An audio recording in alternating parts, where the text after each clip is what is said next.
हस्ते पुष्पाण्यादाय श्रीसुखं ध्यायेत्।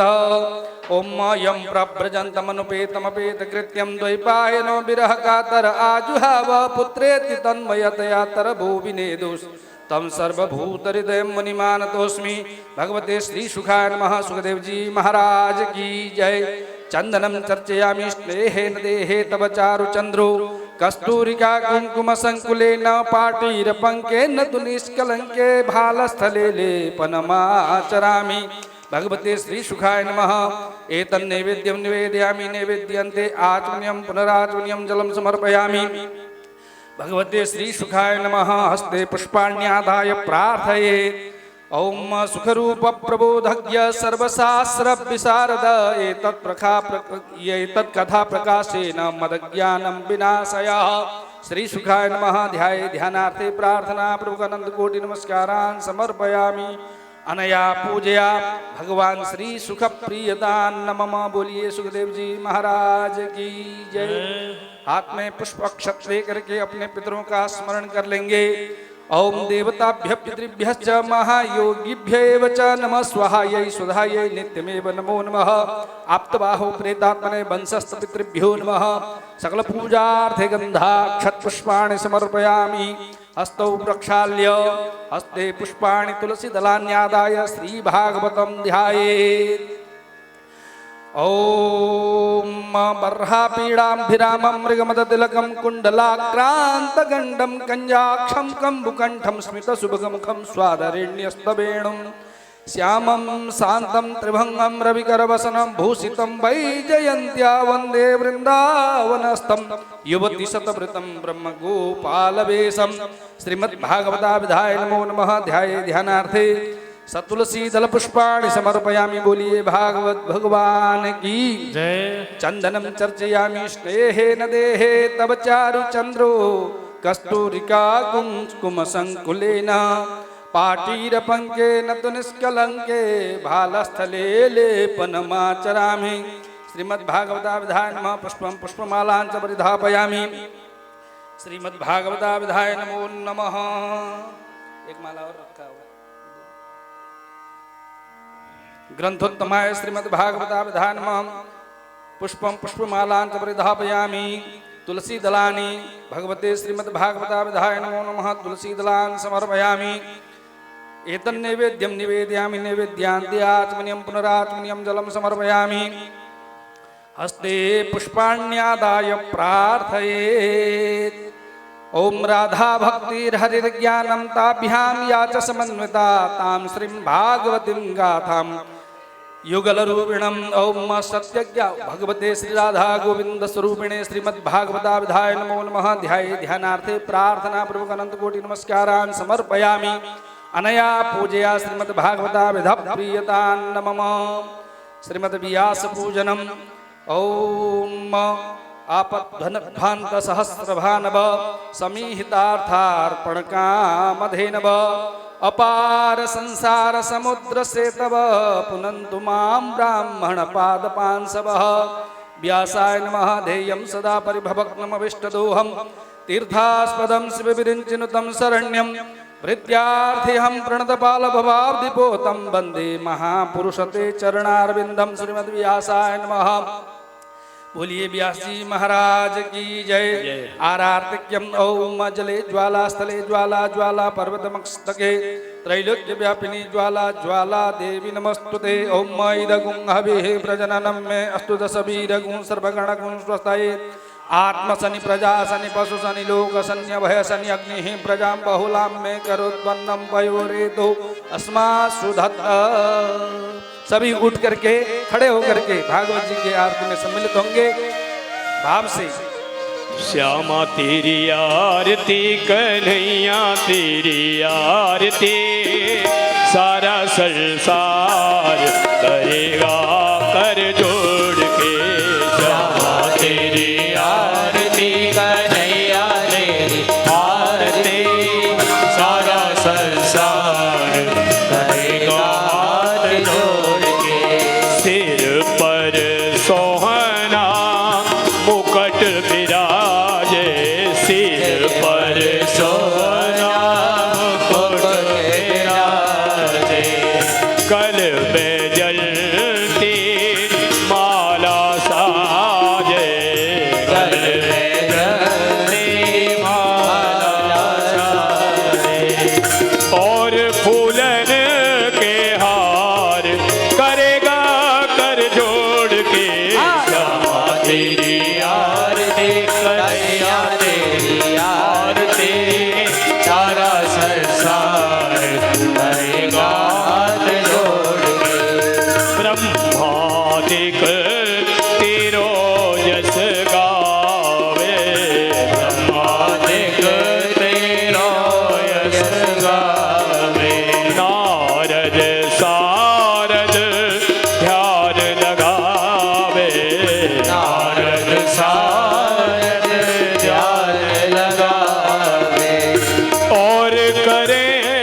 रखियो लाज हमार, करेंगे कर जोड़ के श्यामा तेरी आरती, कन्हैया तेरी आरती, सारा संसार करेगा हाथ जोड़ के। अपने चरण की भक्ति दीजिए, अपने चरण की भक्ति दीजिए, अपनी शरण में मोहि रख लीजिए, अपनी शरण में मोहि रख लीजिए।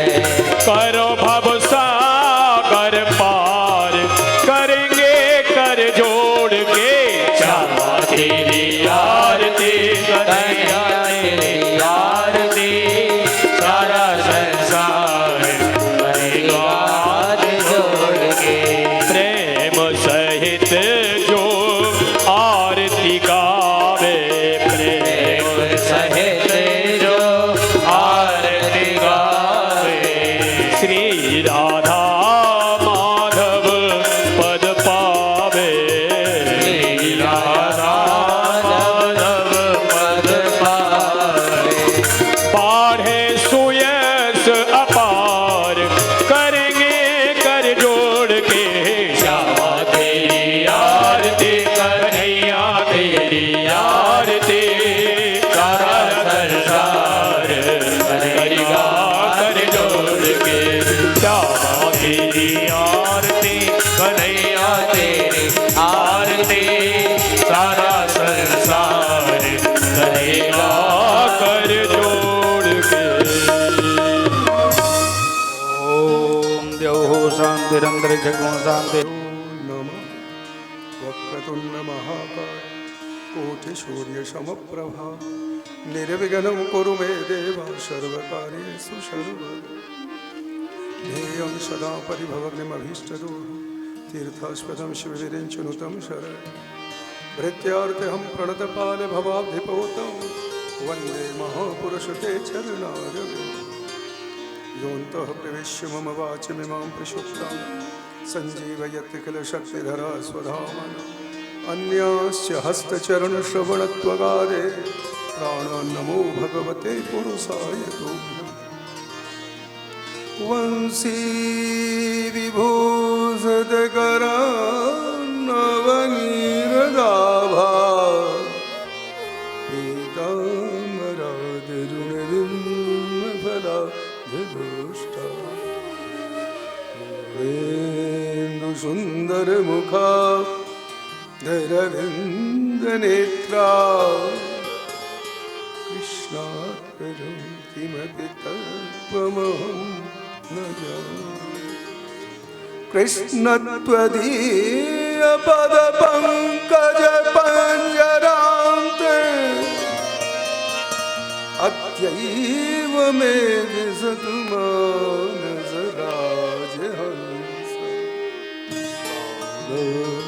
प्रयाण समय कफवातपित्तैः कण्ठावरोधनविधौ विस्मरणं कुतस्ते। यं प्रव्रजन्तमनुपेतमपेतकृत्यं द्वैपायनो विरहकातर आजुहाव। पुत्रेति तन्मयतया तुरवोभिने दुस्तं सर्वभूतहृदयं मुनिमानतोऽस्मि। भूतैर्महद्भिर्यैमा पुरो विभुर् निर्माय शेते यदमूष पूरुषा। भुङ्क्ते गुणान् षोडश षोडशात्मका सोऽलङ्कृशिष्ट भगवान् वचांसि मे। हरे कृष्ण कृष्ण कृष्ण हरे हरे, हरे राम राम राम हरे हरे। हरे कृष्ण कृष्ण कृष्ण हरे हरे, हरे राम राम राम हरे हरे। हरे कृष्ण कृष्ण कृष्ण हरे हरे हरे राम राम राम हरे हरे नारायणं नमस्कृत्य नरं चैव नरोत्तमं देवीं सरस्वतीं व्यासं ततो जयमुदीरये भक्ति भक्त भगवंत गुरु चतुर नाम भपे इनके पग बंधन किए ना सत विघ्न अने श्री राधा मेरे स्वामी और मैं राधे को दास जन्म जन्म मोह दीजियो श्री जुगल चरण को बास मेरो मन गिरवी धर्यो वमन मोहन के पास करम ब्याज इतनो बढ़ो मोहना छूटन की आस। जय जय श्री राधा रमण जय जय नवज किशोर जय गोपी चित चोर प्रभु जय जय माखन चोर। बोलिए बाले कृष्ण भगवान की जय गोवर्धननाथ की जय बोलिए अयोध्या नाथ की जय हनुमान जी महाराज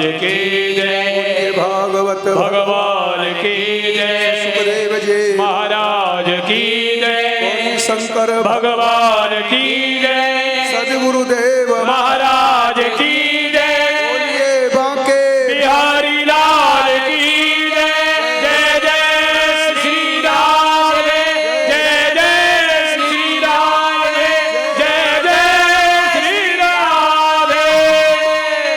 जय श्री कृष्ण जय श्री राधे राधे राधे राधे राधे।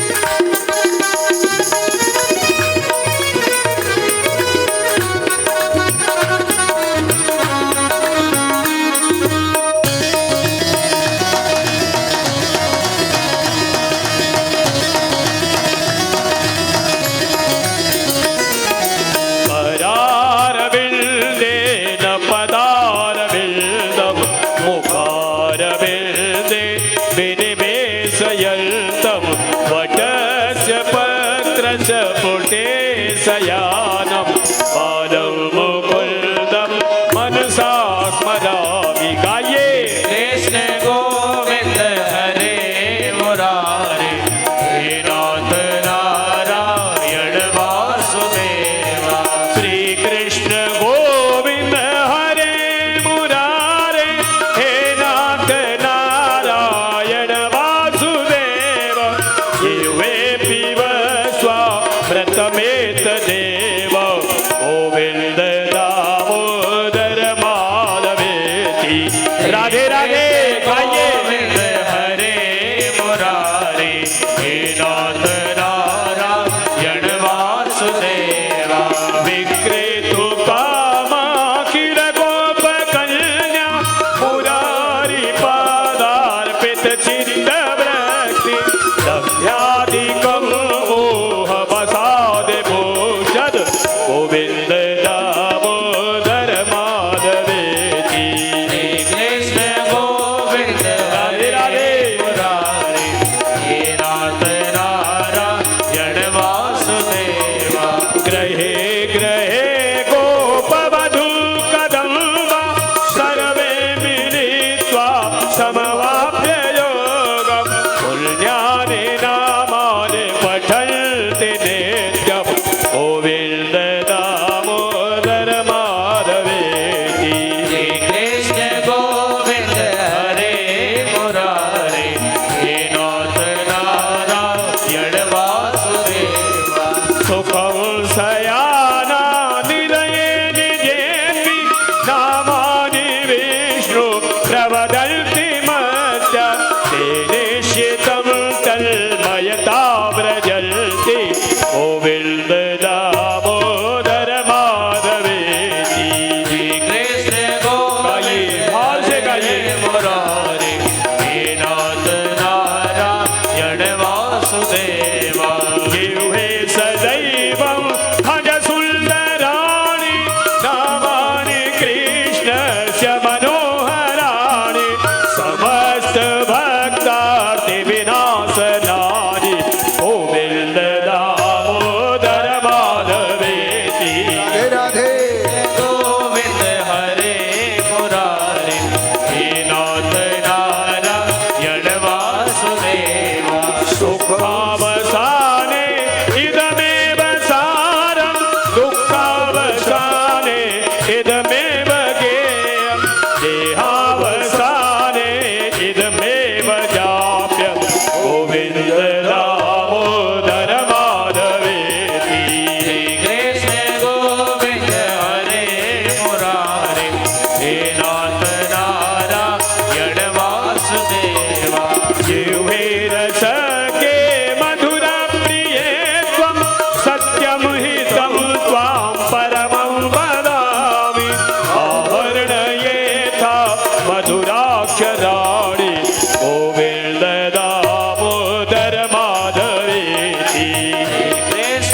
श्री कृष्ण गोविंद हरे मुरारे हे नाथ नारायण वासुदेव श्री कृष्ण राधा वर गोकुलेश गोपाल गोवर्धन नाथ विष्णु जिह्वे पिब स्वामृत भेद देव गोविंद दामोदर माधवेति श्री कृष्ण गोविंद हरे मुरारे हे नाथ नारायण वासुदेव हे नाथ नारायण वासुदेव हे नाथ नारायण वासुदेव हे नाथ नारायण वासुदेव हे नाथ नारायण वासुदेव हे नाथ नारायण वासुदेव हे नाथ नारायण वासुदेव हे नाथ नारायण वासुदेव हे नाथ नारायण वासुदेव हे नाथ नारायण वासुदेव हे नाथ नारायण वासुदेव बोलिए पुरुषोत्तम भगवान की जय परम मंगल में आनंद कंद ब्रजेंद्र नंद नंदन भक्त वांछा कल्पतरु भगवान पुरुषोत्तम श्री कृष्ण उनकी वांगमयी मूर्ति है श्रीमद् भागवत। आज हम बाबा श्याम के मंदिर में दिव्य देवालय में पुरुषोत्तम मास में आज पूर्णिमा है ना, पूर्ण तिथि पूर्णिमा के दिन भागवत की कथा का श्रवण कर रहे हैं। और हमने भागवत में सुना श्री कृष्ण का रुक्मणी जी का विवाह हुआ। इस कथा का भाव क्या है बहन? जैसे अपना जीवन श्री रुक्मणी ने कृष्ण को अर्पण कर दिया, समर्पण कर दिया, तू भी अपना जीवन श्री कृष्ण को अर्पण कर दे, समर्पित कर दे जीवन में। दीदी एक बात कहने का मन था, ये दुनिया हल्ला मचाती है तू मेरा है, तू मेरा है। ना जाने कौन से दिन श्री द्वारका नाथ कहेगा तू मेरा है, तू मेरा है। तो मैं इसी प्रतीक्षा में, सच किस प्रतीक्षा में हूँ? एक दिन श्री कृष्ण कहे तू मेरा है, तू मेरा है। बस एक ही बात, मोर मोर सब कोई कहे जगत मचावे शोर, और मुरली वारो नाय जाने कब कहेगो तू मोर। अब हमारे यहाँ श्री कृष्ण को पुत्र की प्राप्ति हुई है। आपको याद है श्री कृष्ण के बेटा का नाम क्या है? श्री प्रद्युम्न जी है ना। ये कौन है? साक्षात कामदेव। तो आप लोग मुझसे कहेंगे ये कामदेव श्री कृष्ण का बेटा बन करके आया? कामदेव श्री कृष्ण का बेटा बन करके आया? बोले हाँ। जब भगवान शिव की समाधि में विघ्न करने लगा ये, तो शंकर जी ने तीसरा नेत्र खोला। जैसी तीसरा नेत्र खोला कामदेव जल करके राख हो गया। अब कामदेव की पत्नी का नाम क्या है जी? रति। कामदेव की पत्नी का नाम है रति। उन्होंने भगवान शंकर से कहा मेरे पति को जीवित कर दो। तो उन्होंने कहा देवी इस जन्म में नहीं, द्वापर युग आएगा, श्री कृष्ण अवतार होगा और कृष्ण के पुत्र के रूप में तेरे पति का जन्म होगा। जब यदुवंश कृष्ण अवतारा, जब यदुवंश कृष्ण अवतारा, होई है हरन महामही भारा, हरन महामही भारा। कृष्ण होई है पति तोरा, कृष्ण होई है पति तोरा, बचन अन्यथा होए न मोरा, अन्यथा होए न मोरा। आज वही कामदेव, ध्यान देना कथा पे, आज कथा मन लगा के सुनना, वही कृष्ण का पुत्र बन करके आ गया। अब जब सम्रासुर ने सुना मेरी मौत कृष्ण के पुत्र के द्वारा होगी, तो कहा मैं कृष्ण के बेटा को मार दूंगा, मैं मरूंगा नहीं। द्वारिका में गया, सूत का गृह से कृष्ण के पुत्र का अपहरण करके लाया, समुद्र में फेंक दिया, समुद्र में मत्स्य निकल गया। उस बेटा को मत्स्य पकड़ने वाले ने मत्स्य को फाड़ा, पेट उसमें से प्रद्युम्न जी निकले और सम्रासुर को ही भेंट में दे दिया। देखो मौत निश्चित है, इस कथा पे ध्यान देना। मैं आपसे एक बात कहूंगा, भागवत में मौत टाली नहीं जाएगी, मौत सुधारी जाएगी, मौत टाली नहीं जाएगी, मौत सुधारी। और ये भागवत की कथा मौत को सुधारती है, संभालती है।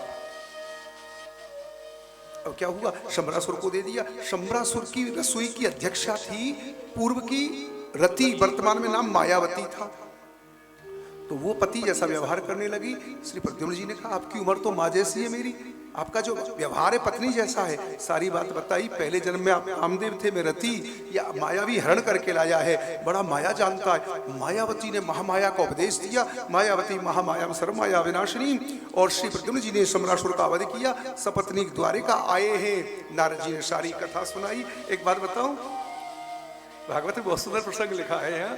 जैसे प्रद्युम्न जी आए, श्री कृष्ण की पत्नियों को कुछ लज्जा से होने लगी। जैसे श्री कृष्ण थे ऐसी उनका बेटा था। कई बार बड़ा बेटा और बाप कई जगह हमने देखे, दोनों खड़े हो जाएं तो भैया भैया जैसे लगते हैं। हाँ, बाप और बेटा दोनों कई जगह आपने भी देखा होगा। पहले जल्दी शादी हो जाती थी, बेटा भी जल्दी हो गया, तो कई बार घूमने जाते हैं ना, बाप भी थोड़ा डाईफाई कर ले तो ऐसे लगते हैं दोनों ये भाई भाई है। तो शंका हुई, नारद जी ने सारी बात बताई। ये कथा मैंने आप लोगों को सुनाई है। आज कथा बहुत है और बड़ी दिव्य। आज की कथा परिवार की कथा है, बहुत ध्यान से सुनना। अब तो महाराज आगे की कथा है। श्री कृष्ण को भी कलंक लगा था। इस संसार किसी को नहीं छोड़ता, ध्यान देना, और कभी विचलित भी मत होना। ये संसार काजल की कोठरी है भाई साहब, यदि आओगे ना तो कुछ ना कुछ तो सहन करना पड़ेगा। आपको समाज छोड़ेगा नहीं। जब मेरे कन्हैया को नहीं छोड़ा, राम जी को नहीं छोड़ा, तुम्हें क्या छोड़ेगा। अशांत मत हुआ करो थोड़ी थोड़ी बातों में। समाज का कुछ कार्य ऐसा ही है। कृष्ण को बदनाम कर दिया, मणि चुरा ली है। मैंने पूरी कथा सुनाया करो आप। कहते हैं एक सूर्य का उपासक था सत्राजित, आशीर सत्राजितो राजा। ये भगवान सूर्य की उपासना करता, आराधना करता। इसको मणिमली शमन तक गले में बांध करके आया। तेज था। नगर के लोगों ने कहा आपका दर्शन करने सूर्य भगवान। अरे भगवान तो जानते थे ये सत्राजित है। बोले श्रीमान जी, इस मणि को आप महाराज उग्रसेन को दे दो, राष्ट्र की सेवा में कार्य आए। अपने छोटे भाई से बोला, देख कृष्ण तो लोभी है, जो देखता है मांगना शुरू कर देता है। उग्रसेन छोटे भैया का नाम है। उसने मणि ले ली, मणि को गले में बांधा, शिकार खेलने गया, शेर ने मारा, शेर को मार करके जामवान मणि लेके चला गया। जब इसका भाई वापिस नहीं आया तो सत्राजित ने अपनी पत्नी से कहा, देख किसी से बताना मत, द्वारिका में कृष्ण लोभी है, मणि के कारण मेरे भैया की हत्या करा दी। पत्नी से क्या कहा, कहना मत। और पत्नी ने पूरे द्वारिका में हल्ला मचा दिया। एक दिन मैंने आपसे कुछ कहा था, याद है, किसी बात को प्रचार करना हैदराबाद में तो अपनी पत्नी को जरूर बताना, और साथ में क्या कहना, किसी को बताना मत। फिर देखना सबसे पहले पियर फोन करेगी, भाभी बताना मत, मना कर दिया है मुझसे, तो तुमको ही बता रहे हो। यहाँ श्री कृष्ण को कष्ट हुआ, श्री कृष्ण को कष्ट हुआ। अकारण कलंक लगता है तो कष्ट होता है। भगवान कलंक दूर करने के लिए जंगल में गए, प्रसेन मरा देखा, शेर मरा देखा। गुफा में गए तो बच्ची ने आवाज लगाई, जामवंत आई। श्री द्वारिकाधीश का, श्री जामवंत का 27 दिन तक युद्ध हुआ। कितने दिन तक?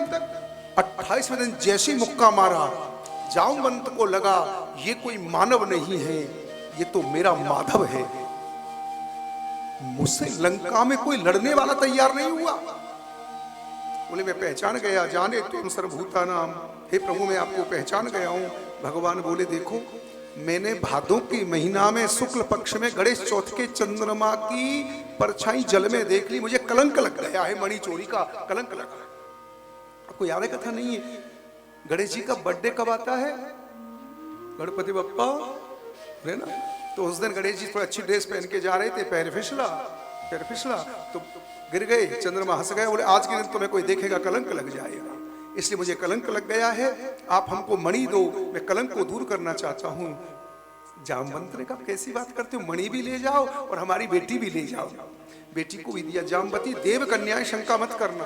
द्वारिका वासियों ने 12 दिन तक प्रतीक्षा की, जब नहीं आए, अब ध्यान से सुनने का विषय है, द्वारिका वासियों ने श्री कृष्ण की प्राप्ति के लिए दुर्गा अनुष्ठान कराया है। सप्तचंडी उपतस्तुर महामायाम दुर्गाम कृष्णोपलब्धये, दुर्गा अनुष्ठान कराया। भगवान आए सकुशल और पूरे नगर में मणि दिखाई। सब काम के लोगों ने भला बुरा कहा। भाई अकारण किसी को बदनाम नहीं करना चाहिए। मैं आपसे हाथ जोड़ के बात, जब आपको मालूम कोई बात नहीं है, किसी बेटी पे लांछन लगा देना, किसी व्यक्ति पे लांछन लगा लेना, इससे आपका भी परमार्थ बिगड़ता है। किसी ने कह दिया उसकी बेटी तो ऐसी है, उसका बेटा तो, अरे भाई तुमको मालूम नहीं है तो चर्चा क्यों करते हो किसी के बारे में? अनर्गल बातें नहीं करनी चाहिए। सत्यजित तो अशांत हो गया कि मैं झूठी बात कही। अब उनको अपना बनाने के लिए अपनी बेटी दी। बेटी का नाम क्या था? बोलो ना, सब याद है तुम्हें? सत्यभामा दे दी। दहेज में मणि देने लगे। भगवान बोले हम मणि तो बिल्कुल नहीं लेंगे। क्यों? जब बिना घर में आई मणि ने अशांति कर दी, और कहीं ये मणि घर में आ गई शांति नहीं रह देगी। आज आपसे एक बात कह रहा हूं, हैदराबाद वालों ध्यान से समझ लेना, जो बहू दहेज लेके आएगी थोड़ा नखरा सहन करने की स्थिति में रहा करो। हाँ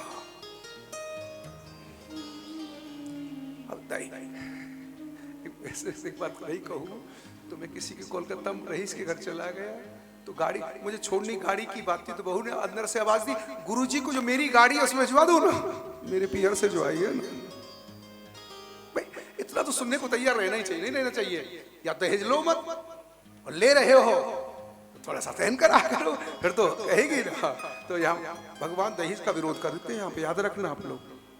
तो श्री कृष्ण को मानने वालों को कभी दहेज का सहयोग नहीं करना चाहिए। दहेज, अरे बेटी दे रहा है पाल पराश करके, तो और क्या देगा साहब? मैं सच बता रहा हूँ हृदय से, बेटी वाले जैसा कोई महान नहीं हो सकता।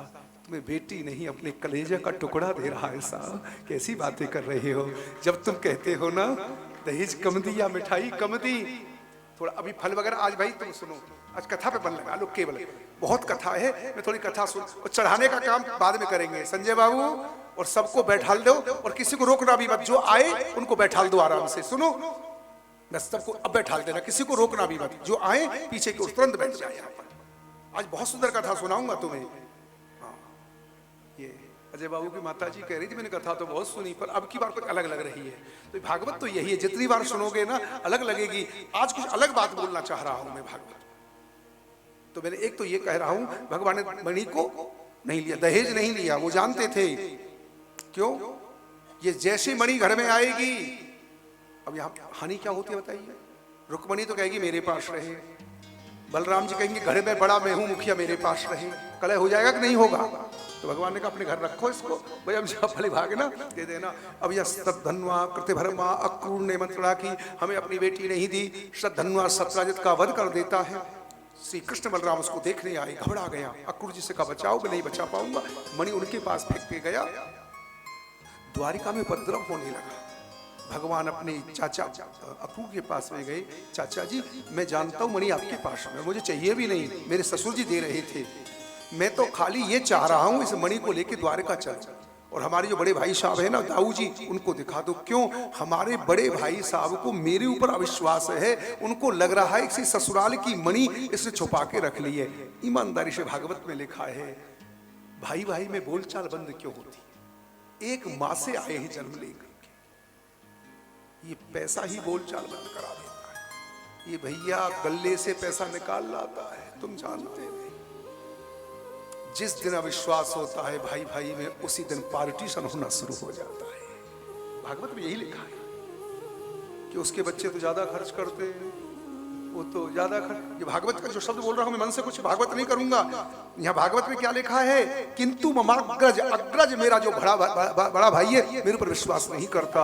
इसलिए संयुक्त परिवार में बड़े सहन शक्ति की जरूरत है, छोटी छोटी बातों पे। वैसे तो प्रयास यही करना चाहिए, हम जो भी सामान लाए वो तीनों बहुओं को बराबर ले आए, समझ रहे हो ना? इससे घर में ये ना हो तुम्हें मालूम नहीं है वो तो इतना मंगाती है, इतना मंगाती है।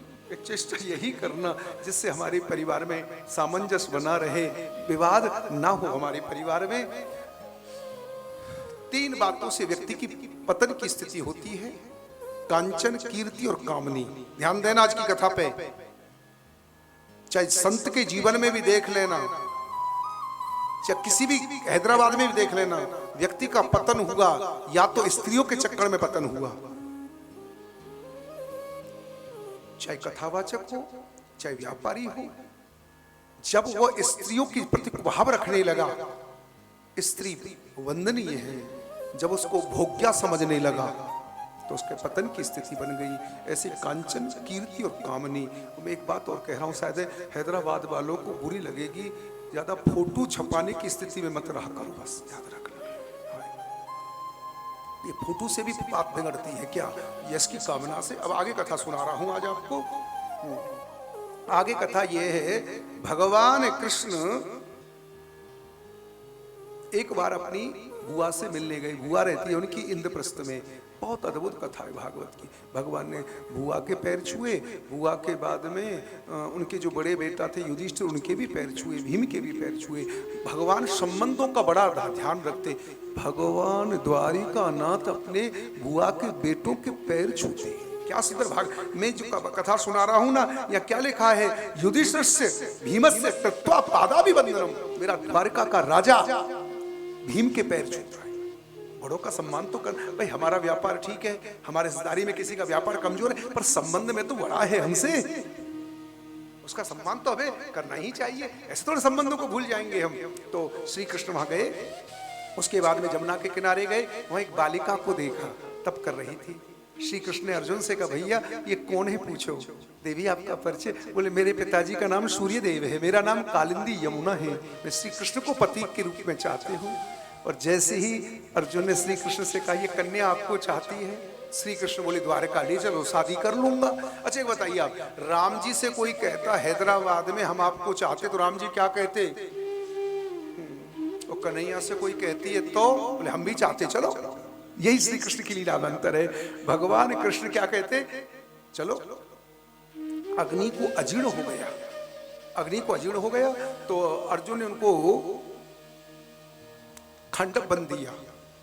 अग्नि प्रसन्न हो गए और उस अग्नि खंडक वन में रहता था मैदानव का परिवार, उसकी रक्षा की। तो अग्नि ने अक्षय तर्कश आद दिया और मैदानव ने उनको मंडप बनवाया है। आगे की कथा है, उज्जैन के राजा थे विंद अनुविंद, उनकी बहन का नाम था मित्रविंदा। उससे शादी की। 7 बैलों को नाथ करके द्वारकाधीश ने नग्नजिति से शादी की, भद्रा से शादी की, लक्ष्मणा से शादी की। कितनी हो गई ये? 8। वैसे मैं इस कथा को कहना नहीं चाहता हूं, पर आपका यदि मन हो तो विषय में इसलिए कहना चाह रहा था। मैं दक्षिण में कथा कह रहा हूं। भगवान ने अपनी बुआ की बेटी से शादी की, तो कुछ लोग विरोध करते हैं, विरोध करते इस बात का। भगवान ने अपनी बुआ की, तो ये शास्त्र में लिखा है दक्षिण में ये विवाह मान्य है। दक्षिणे मातुलीम कन्या।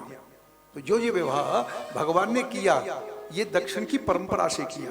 यहाँ बड़े बड़े नमूद्रीवाद जैसे ब्राह्मण भी इस संबंध को स्वीकार करते हैं। तो कई लोग विरोध करते हैं कि श्री कृष्ण ने ये क्यों किया। तो अब एक कथा यह है भागवत जी में, भगवान ने भूमासुर को मार करके 16,000 कन्याओं से शादी की।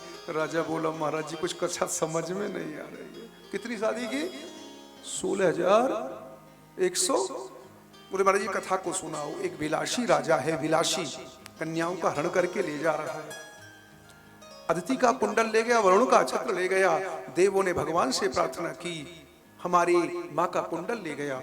इधर क्या हुआ, नारद जी ने स्वर्ग का फूल भगवान को दिया और भगवान ने रुक्मणी को दिया। और रुक्मणी जी के पास ये फूल आया तो नारद जी ने सत्यभामा को भड़का दिया, तो उसे तो प्यार ही नहीं करते। वो नाराज हो गई। भगवान बोले, चल तेरे में बगीचा में मैं पेड़ लगाऊंगा। भगवान सत्यभामा को लेकर के प्राग ज्योतिषपुर गए। भागवत में वर्णन, इसके 3 परकोटा थे। जैसे आपने किले देखे ना पुराने, राजस्थान वगैरह जाते हो ना, तो जैसे पानी आपने देखे ना कई किले, जिसके चारों पानी रहता है, इसलिए कोई आए नहीं। तो भागवत में लिखा है यहाँ तो जल, अग्नि और वायु। इस किले में साधारण व्यक्ति प्रवेश नहीं कर सकता। जैसे बड़ी बड़ी पहले जल, उसके बाद आग जलती रहती थी, उसके बाद में वायु। भगवान ने चक्र से सबको समाप्त किया, मुरु नाम का दैत्य मारा। उसके बाद में भूमासुर आया और सत्यभामा ने कहा इसको मारो। इसने वरदान प्राप्त किया था भूमासुर ने, ये पृथ्वी का पुत्र था, जब तक मैं नहीं को मेरे बेटा को मत मारो। सत्यभामा पृथ्वी के अंश से चक्रेण शूरने, चक्र से इसका माथा काटा। चक्र से माथा काट करके इसका महाराज, उसके बाद में इसके बेटा को राजगद्दी दी है जिसका नाम था भगदत्त। भगदत्त को राजगद्दी दे दी है और भगवान गए हैं इसके महल में। ये कथा थोड़ा ध्यान से सुनने का विषय है जो मैं कथा बोल रहा हूं। कहाँ गए? भगवान गए हैं महल में और 16,000 कन्या कुंवारी बैठी थी।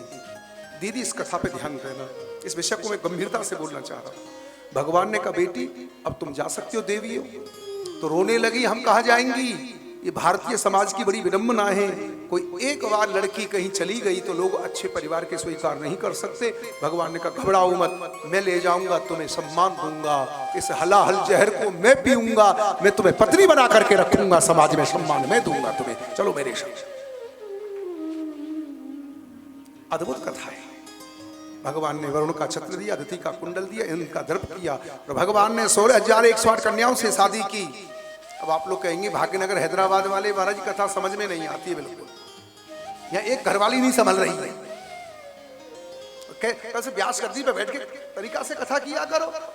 यहाँ एक नहीं संभल रही। 16,108 कल मैंने कथा सुनाई थी, श्री कृष्ण गुरु के मरे हुए बेटा को लाई थी। याद है तुम्हें कुछ? परमात्मा सामर्थ्यवान है, भगवान सामर्थ्यवान है, कर्तुम अकर्तुम अन्यथा कर्तुम समर्थ। आप नहीं मानते हो तो एक बात कहना चाहता हूं, ये श्री कृष्ण की जो पत्नी है वो कौन है? वेद में 1,00,000 मंत्र हैं, 80,000 कर्म कांड, 4,000 ज्ञान कांड और 16,000 उपासना कांड के जो वेद की ऋचा, वेद के मंत्र वही श्री कृष्ण पत्नी बन करके आए हैं कृष्ण सेवा के लिए। वेद की मंत्र सेवा करना चाहते हैं। भगवान की कितनी पत्नी है?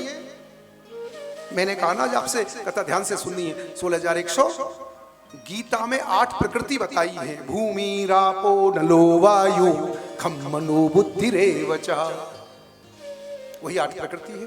अब भगवान ने सोचा ये पत्नी एक महल में रहेंगी तो कलह होगी, इसलिए समझदार लोग क्या करते हैं, जैसी परिवार बढ़ता चला जाता है ना, उनको अलग बंगलो बना देते हैं, अलग फ्लैट लेवा लेते हैं।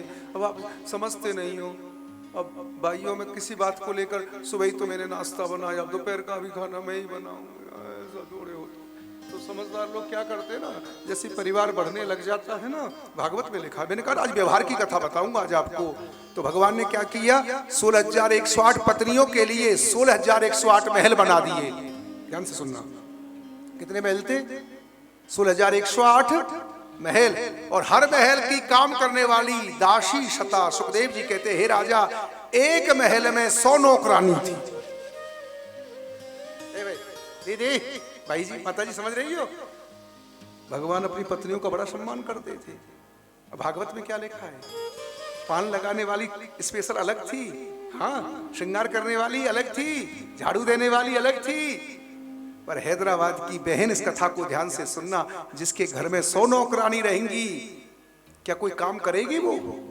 भागवत में क्या लिखा है, जिसके घर में 100 नौकरानी थी, वो रानी घर का काम तो नौकरानियों से कराती थी, द्वारकाधीश की सेवा अपने हाथ से करती थी प्रत्येक रानी, कोई भी सेवा। तो आज की कथा में मैं पुरुषोत्तम मास पूर्णिमा में कहना चाहता हूं, जितनी भी भाई लोग बैठी हैं, एक तो गोपाल जी की सेवा नौकरानी से मत कराना। बिना नहाई धोए कई घरों से आती है, आते कहती है गोपाल जी को चल बर्तन मांज ले। एक तो गोपाल जी की सेवा अपने हाथ से करनी है, और एक अपने घरवाले को भोजन अपने हाथ से कराना। मैं कई बार भागवत में नाम ले लेता हूँ भगरिया जी, नाम लेने का मतलब है जिससे लोगों को याद रहे। अब मैं बबीता बाई से एक बात कह रहा हूँ, कहूँ कि नहीं कहूँ? अब बबीता बाई को ये समझाना चाह रहा था, बहू आ गई, अब ये नहीं है पापा को नाश्ता करा दे, तुम नाश्ता वो कराए पर बगल में तुम बैठी रहना। क्यों?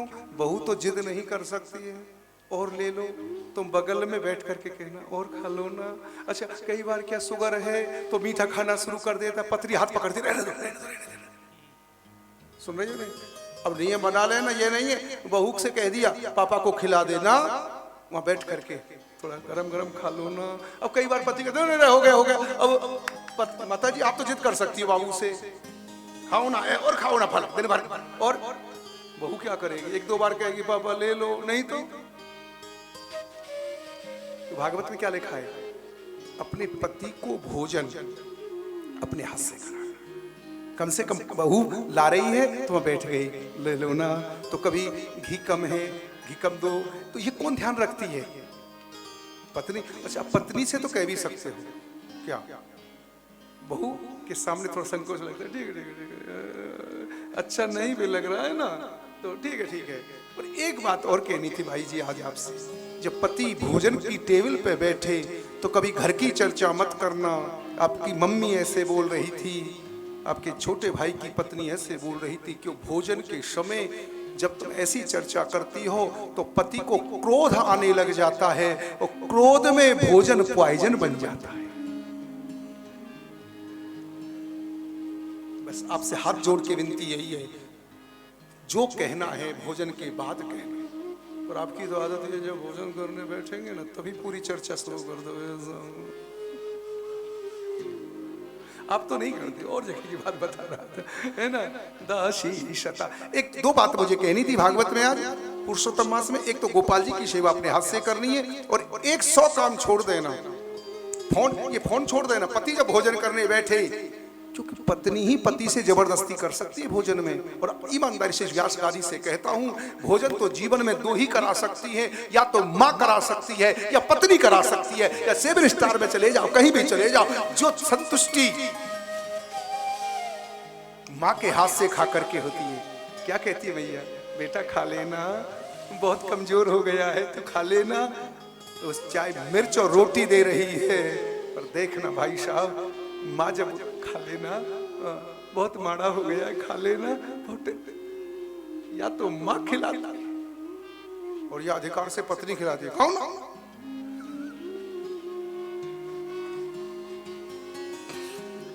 एक घर में था, वो IAS अधिकारी थे, तो ऐसा तो जब पति भोजन जबरदस्ती दाल पिलाती, पियो ना दाल, पियो ना दाल, कुछ खाया करो, प्रोटीन नहीं लेते हो कुछ।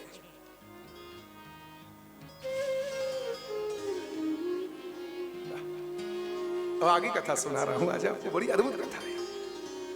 मैंने कहा आज कथा पे थोड़ा ध्यान देना, ये परिवार की कथा है। 16,108 पत्नियों को भगवान किस प्रकार खुश रख रहे हैं और कैसे परिवार में रह रहे हैं, ये कथा सुनाना चाहता था आपको। एक बार भगवान पलंग पे लेटे हुए तो रुक्मणी जी हवा कर रही थी। मैंने कहा ना, जिसके घर में 100 नौकरानी है पर पति के कक्ष में जाके स्वयं हवा कर रही है। रुक्मणी जी को लगा मैं बहुत सुंदर हूं, बस मुझे देखते रहते। एक बात कहूं, जब पति पत्नी को ज्यादा देखता है ना, तो पत्नी को क्या लगता है, मैं बहुत सुंदर हूं। तो भगवान ने उनका घमंड दूर किया। देवी देवी एक बात बताऊं आज आपको, हमारी और आपकी तो बराबर ही नहीं है। शादी तो बराबर के लोगों में होती है। तू है गोरी में काला, तू राजकुमारी में गैया चराने वाला ग्वाला। मैं तो तेरे अनुरूप नहीं हूं, शायद मुझसे खुश भी ना हो तू काले को देख करके।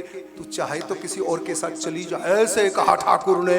बेहोश हो गई, पसीना आ गए, भगवान ने पानी के छींटा दिए, बेहोश हो गई रुक्मणी और हृदय से लगाया, चतुर्भुज रूप धारण किया और कान में बोले जोर से, देवी रुक्मणी मैं तुम्हें स्वप्न में भी नहीं छोड़ूंगा, मैं तो तुमसे मजाक कर रहा था। भागवत में ही देखो भागवत कैसी है। भगवान भागवत में क्या कहते हैं, मैं आपसे मजाक कर रहा था। क्यों कर रहा था? कि पत्नी से मजाक करना चाहिए, जब पत्नी रूठ जाए तो उसको मनाना चाहिए। यहाँ पर ये भागवत है साहब। आजकल पत्नी को डिप्रेशन क्यों हो रहा है? पति बात करता नहीं है, जब घर में आता है पत्नी बात करना चाहती है। हाँ, ये गोयनका जी बैठ जाओ, आ जाओ, इनका स्वास्थ्य ठीक नहीं था फिर भी कथा में आ गए है ना, आओ बैठो। बड़ी अद्भुत कथा है आज की, ध्यान देना यहाँ पर। तो मैं क्या सुना रहा था आपको, बघेरिया जी सुन ले वो कथा। घर में आकर के पत्नी से मजाक करना चाहिए। क्यों क्यों करना चाहिए? भागवत में लिखा, कन्हैया दादाजी बन गए फिर भी घरवाली से मजाक करते हैं। क्यों? मजाक करने से क्या होता है ना, वो टेंशन खत्म हो जाता है और कई बात पे पत्नी नाराज हो जाती है। नाराज बहुत जल्दी होती है कई बात पे। आपने कुछ पीहर की चर्चा कर दी, तेरे भाई ने ऐसा व्यवहार किया, जब वो फुला के बैठ जाएगी, फिर आपको क्या करना चाहिए? सॉरी। भागवत में लिखा, मन से थोड़ी कह रहा हूं मैं यहाँ पर, भागवत में लिखा, अयम ही परमो लाभो। यही तो ग्रस्त जीवन है। पत्नी के संग में मजाक करे, पत्नी जब रूठ जाए तो उसको मनाना चाहिए। मैं एक बात ईमानदारी से कह दूं, आपने पैसा तो कमा लिया है, ना पत्नी के चेहरा पे मुस्कान है ना तुम्हारे चेहरा पे मुस्कान है। पत्नी कुछ पूछती है तो क्या कहता है, मैं तो टेंशन में। अरे घर में आओ, टेंशन मत रखा करो, घर में आओ, मुस्कुराते हुए आओ, और जैसी घर में घुसो ना ऐसी बात करते रहो, या तो पत्नी मुस्कुरा जाए और या रूठ जाए। रूठेगी तो फिर क्या करोगे? तो बोले खा लो, अपने आप ले लो, रखा है, क्या कहोगे? ये तो कहेगी पत्नी क्या, किचन में चले जाओ, लेके खा लेना, दिन भर काम करती हूँ और ऐसी बातें करते हो हमसे, फिर क्या कहोगे? तो मैं तो मजाक कर रहा था, ऐसे थोड़े बोल रहा था, बस हंसने लग जाएगी। यही भागवत है, ये भागवत में श्री कृष्ण का चरित्र है। आज हम यहीं पर मोल आओ, मैंने कहा ना एक बार भागवत पढ़ लोगे तो जिंदगी सुधर जाएगी तुम्हारी। हंस परिहास करना चाहिए घरवाली से, और हंसने से ही शुगर वगैरह तो घूमने से, खुश रहने से ठीक हो जाती है। आधी बीमारी तो सच बता रहा हूं मैं आपको, ये आधी बीमारी तो मेरी देन है, डिप्रेशन में रहना हर बार। और एक बात बताऊं, जो होगा तो उसको कोई टाल नहीं पाएगा, क्या करोगे तुम? मस्त रहो जब तक जी रहे हो तब तक। कौन ने टाली है? तुम बता दो साहब, कौन ने टाली आज तक? मुस्कुरा करके रहो, जीवन में कर्म करो, मुस्कुराते रहो अपने जीवन में। अब आगे कथा सुना रहा हूं। भगवान कृष्ण के कितनी पत्नियां हैं? 16,108। सबके 10 छोरा, एक एक छोरी भाई, 10 पुत्र। बघेरिया जी कितने? 10 बेटा और एक अब चौखानी जी 16 को 11 हो गए ना, 10 बेटा, तो कितना हो जाएगा? जोड़ोगे यहाँ, थोड़ा जोड़ पाओगे? तो जिसका अकाउंट देख ठीक है वो जोड़ लेना बाद में। भाई थोड़ा सा मुझे भी याद नहीं कितनी है।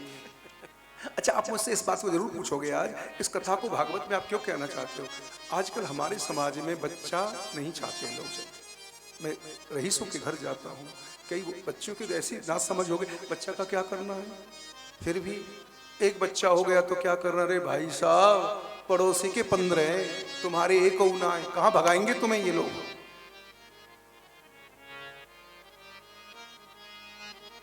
जिसकी जनसंख्या ज्यादा होगी उसी का देश पे कब्जा होगा महाराज जी। तो इसलिए संतान तो समय से होनी चाहिए। हमारी समाज में बड़ी विकृति आ रही है। पहले तो 30 वर्ष तक शादी नहीं कर पा रहे हैं बच्चे। लड़की कहती है मैं अभी अपना फ्यूचर बनाऊंगी, जॉब करूंगी, फिर 2-4 साल शादी के बाद तो बच्चा ना हो, अभी नहीं, अभी नहीं। उसके बाद में डॉक्टर कहता होना समस्या हो गई है, और मुश्किल से एक आध बच्चा हो गया तो हो गया, वो नहीं तो। अरे समय से संतान की जरूरत है, समय से सब काम होना चाहिए। ये विडंबना ऐसी नहीं होनी चाहिए जीवन में। भगवान कृष्ण के 10 बेटा, श्री कृष्ण के बेटा का नाम प्रद्युम्न, उनके बेटा का नाम अनिरुद्ध, और अनिरुद्ध की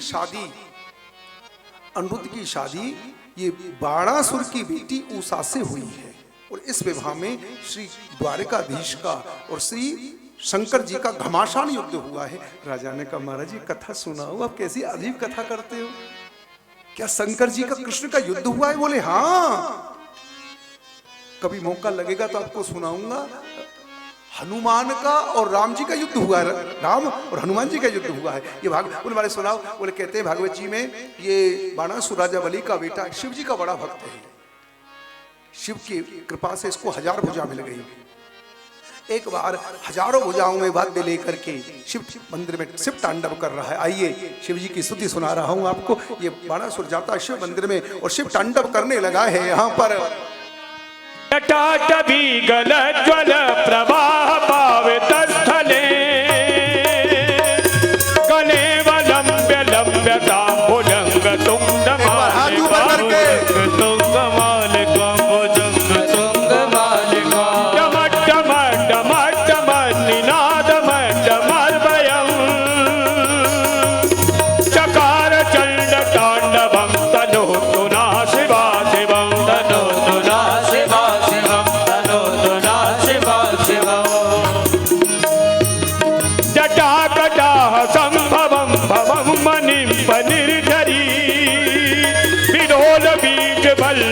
विराजमान मूर्धनि विराजमान मूर्धनि विराजमान मूर्धनि धगट धगट धगट ज्वलल्ललाट पट्ट पावके किशोर चंद्रशेखरे रते प्रतीक्षणं मम रते प्रतीक्षणं मम रते प्रतीक्षणं मम। शंकर जी बोले वरदान मांगो। बोले आप हमारे महल के दरबार बन जाओ। क्या बोला? आप हमारे महल के। शंकर जी वहां चौकीदारी करने लगे। किसकी? और बोला आइए कुश्ती लड़ी। बोले बाबा, बोला अच्छा चीला बना यार।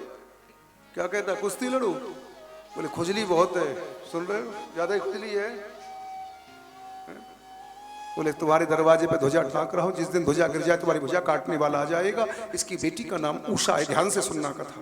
क्या नाम है? उषा। और स्वप्न में चिल्ला रही है, हे प्रियतम, हे प्राणनाथ। उसकी सहेली का नाम है चित्रलेखा। उसने कहा देवी तेरी शादी नहीं हुई है, तू कुंवारी है, तो प्रियतम प्राणनाथ कह के किसको बुला रही है? उसने सारी कथा सुनाई। मैंने स्वप्न में एक पुरुष को देखा है, बड़ी बड़ी आंख वाला, बड़े नेत्र और बड़ी भुजा वाला, उसके बिना रह ना पाऊंगी। चित्रलेखा ने चित्र बनाई श्री कृष्ण का, बलराम का, प्रद्युम्न का, अनिरुद्ध का। बोली यही है। योगिन का रूप बना करके जाती है चित्रलेखा, श्री कृष्ण के पौत्र का हरण करके लाती है, उषा को दे देती है। उषा के महल का पहरा देने वाले बाणासुर से कहते आपकी बेटी का चरित्र बिगड़ गया है। ये पुरुष के साथ रहती है कुंवारी लड़की। बाणासुर आग बबूला हो गया। और जब आए हैं बाणासुर तो श्री अनिरुद्ध को जेल में डाल देते। जब ये बात नारद जी ने बताई, श्री कृष्ण को सेना लेके चले। इनकी ध्वजा गिरी। 12 अक्षौणी सेना का वर्णन है भागवत जी में। और घमासान युद्ध हुआ है यहाँ पर। ये बाणासुर के महल की रक्षा कौन कर रहे थे? चौकीदार कौन थे? शंकर जी। वो भी आए। हरिहर का युद्ध हुआ है। भगवान ने उसी समय सुदर्शन चक्र को आदेश दिया। बाणासुर की जो 1000 भुजा थी उनको काट दिया, केवल 4 भुजा रख करके चतुर्भुज बना दिया, अपना पार्षद बना दिया। बोले मैं तुझे मार नहीं सकता हूं बाणासुर, मैंने प्रहलाद को वचन दिया है। हरिहर के युद्ध का वर्णन और किस प्रकार ये चरित्र मैंने आपको सुनाया है। आगे की कथा है। आज का बड़ा दिव्य प्रसंग है। एक बार भगवान के बेटा द्वारिका के जंगल में खेल रहे थे, तो क्या देखते हैं? कुआं है बिना पानी का, उसमें गिरगिट पड़ा है। तेलंगाना में गिरगिट किसको कहते हैं? जो रंग बदलता रहता है ना, बोल गिरगिट की तरह रंग बदले। तो भगवान श्री कृष्ण ने देखा गिरगिट पड़ा हुआ है, बायां हाथ लगाया उससे। ध्यान से सुनना कथा। दीक्षोजहार वामेन उत्तम कर्ण सलीलया। उसी समय महाराज उसका 4 भुजा हो गई, दिव्य रूप हो गया, पीतांबर पहन के भगवान को नमस्कार करने लगा। भगवान ने कहा आपको गिरगिट रूप क्यों मिला? बोले ठाकुर जी हमसे गलती हो गई, पहले जन्म में मैं नृग नाम का राजा था। तो भगवान ने कहा तू गिरगिट कैसे बन गया? बोले मैं बहुत बड़ा दानी था, मेरा नियम था मैं सुबह पूजा करके गौशाला में जाता था और गायों का दान करता। मुझे भी मालूम नहीं मैंने कितनी गाय दान की। देखो 2-3 बात भागवत में बहुत अच्छी बताई है। एक तो बूढ़ी गैया का दान कभी नहीं करना चाहिए, बछिया का नहीं। क्यों? बूढ़ी गैया ब्राह्मण को दान दे दोगे, क्या करेगा वो? कसाई को बेच आएगा और पाप लगेगा। तो मैं कैसी गाय देता था? देखो दोनों बात भागवत में बताई है। पयस्वनी तरुणी शील रूपा गुणोपे पन्ना कपिला हेम श्रृंगी। माता जी गौ दान कैसी करनी चाहिए? बछड़े की मां जवान, सोने के सींग, चांदी से खुर, ऐसी गाय दान करता। अच्छा हर पंडित को दान नहीं करनी चाहिए गैया, भागवत में सब लिखा। कैसे ब्राह्मण को देनी चाहिए? बोले तपस्वी हो, परिवार वाला हो, गृहस्थी। सुन रहे को नहीं? और युवा हो।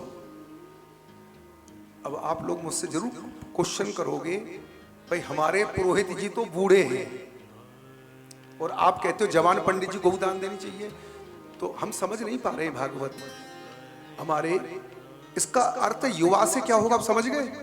युवा का अर्थ होगा जो ब्राह्मण गौ सेवा करने में सक्षम हो, जो गैया आपके रखने की। अब आप हैदराबाद में गैया दे दो, पंडित जी स्वयं भाड़े पे रह रहे, वो क्या करेंगे आप बताओ? दान तो ले जाएंगे, दान लेने में तो अच्छा लगता है, उसको भेज देंगे तो क्या होगा? तो देश में भी बाबू, देश में भी गाय दो तो उस ब्राह्मण को दो जो गाय की सेवा करे। पहले पूछ लेना भाई साहब हम गैया दे रहे हैं जैसी, और हो सके तो जर्सी गैया मत देना। भाई साहब ध्यान देना कथा में, जर्सी गैया नहीं देना, देशी गाय देना। मैं बछड़े की माँ युवा ब्राह्मण तपस्वी ब्राह्मणों को देता था। दुर्भाग्य ये रहा, मैं अपना दुर्भाग्य कहूंगा इसको। मैं गौशाला में बैठा था, किसी पंडित जी गैया मेरी गौशाला में आ गई, मैंने दूसरे ब्राह्मण को दे दी, वो ब्राह्मण की गैया थी। ढूंढता ढूंढता ब्राह्मण मेरी गौशाला में आया, बोले भैया राजा ये मेरी गैया है। बोले मैंने तो दान में दे दी दूसरे को। बोले आप मेरी वस्तु को दान कैसे दे सकते हो, गाय तो मेरी है। बोले और ले जाओ, नहीं चाहिए। दूसरा बोला तेने ब्राह्मण की गैया मुझे, मैं क्यों ले जाऊं इसको। दोनों छोड़ के चले गए, ब्राह्मण गैया मेरी गौशाला में रह गई। कुछ समय के बाद मैं समाप्त हुआ, धर्मराज ने मुझे बुलाया, इधर आओ, तेने जीवन में पुण्य तो बहुत किया, पर तेरे घर में ब्राह्मण की गैया रह गई, पहले पुण्य भोगेगा या पाप। हे द्वारका के मालिक, मेरे घर में ब्राह्मण की गैया रह गई, इसलिए मुझे गिरगिट बनना पड़ा। इस कथा को हैदराबाद वालों ध्यान से सुनना, ये भागवत का बड़ा दिव्य प्रसंग। भूल करके भी कभी धर्मादे के धन को नहीं रखना, गौशाला के धन को, मंदिरों के धन को, साधु ब्राह्मण के धन को। भागवत में इस शब्द को कहा गया है, कोई जहर पिएगा तो दवाई लेके बच भी जाएगा, पर जो साधु ब्राह्मण गौशाला मंदिर के धन को हड़पेगा ना, उसके संपूर्ण कुल का विनाश हो जाएगा। जीवन में कभी धर्मादे के धन का दुरुपयोग मत करना, ये भागवत की कथा है साहब। और आपने हैदराबाद में भी देखा, और मैं तो बचपन से कथा कर रहा हूं, मैंने देखा जिन लोगों ने गौशाला का धन हड़पा,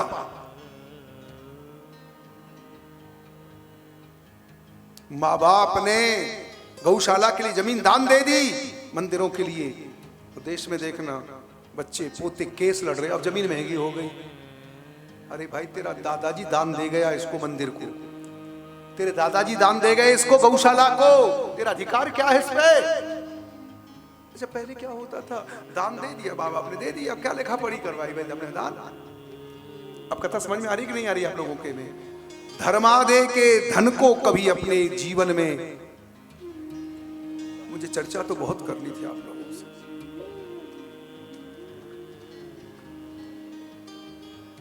जैसे आप गुरुद्वारों में जाते हो ना, लंगर की सेवा होती है, तो हम लोग सेवा करके खाते हैं, कोई बर्तन मांजता है, कोई झाड़ू लगाता है। हमको देखो दो बातें आज आपको बहुत स्पष्ट कहना चाहता हूं व्यास आदि से। हम किसी का अन्न खाएं या तो सेवा करें, और ये नहीं तो उस मंदिर में कुछ डोनेशन दे के आए। आज आपको एक काम की बात बता रहा हूं, यदि मैं किसी दूसरे, मेरे लिए नियम है ये, मैं किसी दूसरे का अन्न खाऊं तो मुझे 10 बार गायत्री जाप करना चाहिए। जब उस अन्न का जो, भाई मैंने मेहनत करके तो कमाया नहीं, आप लोगों ने रात दिन मेहनत करके धन कमाया, और मैंने उस अन्न को खाया, तो उस अन्न के दोष से मैं कब बचूंगा। 10 बार जजमान के लिए गायत्री जाप करो। अब आपने मुझे श्राद्ध भोजन में बुला लिया, भाई हमारे माताजी पिताजी का श्राद्ध भोजन करके जाओ, तो 108 बार मुझे गायत्री जाप आपके निमित्त करना चाहिए कि जिसके घर में भोजन करके आया हूं, 108 बार मुझे गायत्री जाप करके पुण्य उसको देना चाहिए। और कोई मुझे 12 वामन में बुला ले तो 1008 गायत्री जाप करो, तब उस अन्न के दोष से बचोगे। नहीं तो आपने देखा होगा ब्राह्मण का हाल क्या हो जाता है, खाली मांगता रहता है, मांगता रहता है। क्यों? भजन नहीं कर पा। भजन करेगा तो अन्न बचेगा। दान लेना बहुत ईजी है साहब, दान लेना बहुत सहज है। अभी मैं से पहले कलकत्ता में था, तो कोई व्यक्ति आ गया, कुछ चर्चा करते करते ऐसे कुछ बोलने लगा, आपने देखा होगा ब्राह्मण की तीसरी पीढ़ी के पास धन नहीं रह पाता, खूब पैसा, और जैसी तीसरी पीढ़ी शुरू हुई, कैसे क्या हो जाता है, क्योंकि उसके दादाजी पिताजी तो भजन करते थे, उसने भजन करना छोड़ दिया। तो भागवत की कथा समझ में आ रही कि नहीं आ रही आपके में। मैं गिरगिट क्यों बना, मैंने ब्राह्मण की गैया अपने घर में रख ली, भूल करके भी। भागवत में क्या लिखा है, अपने द्वारा दिया गया हो, दूसरे के द्वारा दिया गया हो। जो ब्राह्मण संतों के धन को हड़पते, वो 60,000 वर्ष तक विष्टा के कीड़े बनते। आगे की कथा सुना रहा हूं आज आपको मैं। आगे कथा है, बलराम जी का चरित्र है। बलराम जी महाराज वृंदावन में जाते हैं, द्वारिका से गोपियां रोने लगी, ये कन्हैया नहीं आए, कन्हैया नहीं आए। बलराम जी 2 महीना रहे, वहाँ राश करने लगे, जमुना जी नहीं आई, हल से खींचा, जमुना जी टेढ़ी हो जाती हैं। बलराम जी तो आ गए वृंदावन, एक नकली भगवान पैदा हो गया। जैसे आजकल भगवान पैदा हो रहे हैं ना, 2 भुजा असली और 2 सर्जरी करके बना ली होंगी, आर्टिफिशियल नकली गरुड़। और कहता मैं, उसका नाम था पौंड्रक। उसका क्या नाम था साहब? पौंड्रक। और अपनी आरती कराता था, भगवान ने चक्र से इसको समाप्त किया, इसका भी उद्धार हुआ। पौंड्रक के वध की कथा है भागवत जी में। उसके बाद द्विविध नाम के बंदर को मारा है। आगे कथा है श्री कृष्ण के बेटा सांब दुर्योधन की बेटी लक्ष्मणा को लेकर के आ गए, कौरवों ने पकड़ लिया। यदुवंशी नाराज हुए, युद्ध को जाने लगे। बलराम जी ने रोका कि दुर्योधन मेरा शिष्य है, मैंने गदा युद्ध सिखाया। उद्धव जी से कहा दुर्योधन से कहो अपनी बेटी दे दे। हंसने लगे, इस ग्वाला को अपनी बेटी देंगे गांव के आदमी को? बलराम जी ने कहा मैं अभी गंगा में डाल देता हूँ हस्तिनापुर को। सबने क्षमा मांगी और लक्ष्मणा जो बेटी थी दुर्योधन की, श्री कृष्ण के बेटा शाम्ब को दी है। नारद बाबा ने कहा एक बार द्वारिका तो जाऊंगा और देख के आऊंगा 16,108 पत्नियों को श्री कृष्ण कैसे रखते हैं। तो गए द्वारिका में, देखा 16,108 महल। बोले यहाँ तो एक महल में रहते होंगे। तो भगवान ने दर्शन दिया 16,108 महलों में। नारद जी गए, कहीं भगवान हवन कर रहे हैं, कहीं गौदान कर रहे हैं, कहीं भगवान पूजा कर रहे हैं। नारद जी को चक्कर आ गए, ये क्या है? भगवान हंस करके बोले नारद तू मुझे पहचान नहीं पाया, मैं तो तेरे बाप ब्रह्मा का भी बाप हूं। मैं तो लोगों को शिक्षा देने के लिए आया हूं यहाँ पर। अब बहुत सुंदर कथा में प्रवेश कर रहा हूं। भगवान कृष्ण द्वारिकाधीश द्वारिका में रह रहे हैं। 4 बजे उठ जाते हैं। आज आपसे एक बात कहने का मन था मेरा, यदि सिद्धि चाहते तो सुबह जल्दी उठिए। भगवान उठते हैं, उठ करके महाराज कर दर्शन करते हैं, पृथ्वी को प्रणाम करते हैं, स्नान करते हैं, धुले हुए कपड़े पहनते हैं। मंदिर में देखो, आज आपको बहुत अच्छी बात बता रहा हूं। मंदिर में जाके कृष्ण क्या करते हैं? देवों का पूजन करते हैं, ऋषियों का पूजन करते हैं और पितरों का पूजन करते हैं। उसके बाद में भगवान हवन करते हैं, गायत्री का जाप करते हैं। उसके बाद में भगवान जाते हैं अपनी सभा में। उनकी सभा का नाम है सुधर्मा सभा। गौदान करने के बाद में और वहां विचार करते हैं। तो जरासंध की जेल में 20,800 के करीब राजा बंद है। उन्होंने दूत भेजा, जेल से हमें छुड़वा दो। भगवान विचार कर रहे थे सभा में, इतने में नारद जी आ गए। भगवान ने प्रणाम किया, कैसे पधारे? बोले आपके भुआ के बेटा यज्ञ करना चाहते हैं, राजसूय यज्ञ, आप पूरी करावे। अब भगवान ने कहा एक समय 2 प्रस्ताव आ गए मेरे सामने। एक समय 2 प्रस्ताव आ गए मेरे सामने। एक भुआ के बेटों का यज्ञ कराना और एक जरासंध के जेल से राजा छुड़ाना। क्या करना चाहिए? भगवान के सचिव का नाम है उद्धव। उन्होंने कहा यज्ञ वही कर पाएगा राजसूय जो 10 दिशाओं को जीते। और सबसे बड़ा राजा है कौन इस समय वर्तमान में? जरासंध। उसको जीतना बहुत कठिन। बिना अर्जुन की मदद के, बिना भीम की मदद से नहीं जीत पाओगे। वो 4 बजे दान देने को बैठता है। उस समय आप उससे युद्ध का दान मांगे, भीम की और अर्जुन की सहायता से उसको मारे। इससे होगा क्या?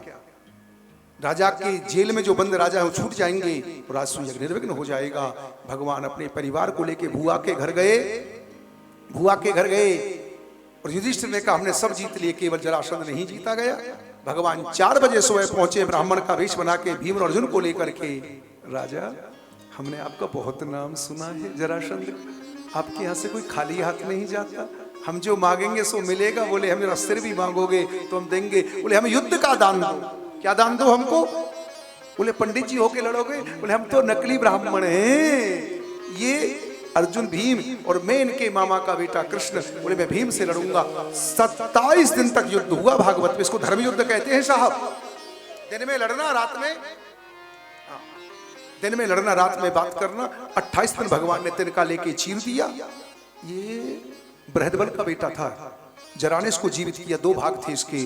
तो भगवान ने कहा इसको सीधा मत छोड़ो, उल्टा कर देना। और भगवान श्री कृष्ण ने भीम को इशारा किया और भीम ने जरासंध को तिनका की तरह चीर दिया। बोलिए द्वारिकाधीश की जय, द्वारिकाधीश की जय। उसके बाद में महाराज सहदेव को राजगद्दी दी और इसकी जेल में बंद राजा कितने थे? 20,800। उनको मुक्त किया। राजा नमस्कार कर रहे। आज मैं श्याम मंदिर में पुरुषोत्तम मास में पूर्णिमा में वो मंत्र बोल रहा हूं, एक माला जप लेना, तेरे जीवन में दुख नहीं रह सकता। इस मंत्र के पर्चे बांटे थे बीएचयू के संस्थापक पंडित मदन मोहन मालवीय जी। दुख तो सबके जीवन में है और इस बात को मैं व्यास गादी से कह रहा हूं। श्याम मंदिर के दिव्य देवालय में भगेरिया जी, आज हमारे भगेरिया जी की नींद पूरी नहीं हुई। अब घर वाले सोने कम देते हैं इनको, है ना। बोल बा के बिहारी लाल की जय। थोड़ा पानी दे दो, थोड़ा सा आके पानी लगा। एक क्या करें इस अवस्था में कथा सुनना, पूरे सबको, है ना। फिर गेस्टों को भी खुश करके भेजना यहाँ से, जब आ जाते हैं सबको उनको विदा करके जाना। और माता जी कहती जल्दी उठो, पूजा करो, जल्दी करो। ये भी तो बात है भाई, क्या करें। थोड़ा सा बहुत अद्भुत कथा। फिर भी बहुत मन लगा के मैं कुछ मंत्र बोल रहा। जो भगेरिया जी ने पुस्तक छपवाई थी ना, उसमें ये मंत्र है। मेरी इच्छा इस मंत्र की एक माला का, बीएचयू के संस्थापक पंडित मदन मोहन मालवीय जी महाराज ने इस मंत्र के पर्चा बांटे थे। और इस एक माला जप लेना, उसके जीवन में दुख तो नहीं रहेगा। मैं सच बता रहा हूं, उसके जीवन में दुख तो नहीं रहेगा। एक माला जप लेना, मैं बोलूंगा। अब तैयार हो ना सुनने के लिए? कृष्णाय वासुदेवा, सभी बोलेंगे वासुदेवाय हरये परमात्मने, हरये परमात्मने, प्रणत क्लेशनाशाय, प्रणत क्लेशनाशाय, गोविंदाय नमो नमः। सभी बोलेंगे, अब ढंग से नहीं बोल रहे हैं, अच्छी तरह नहीं बोल रहे हैं, जोर से बोलेंगे भाई सभी लोग। कृष्णाय वासुदेवाय,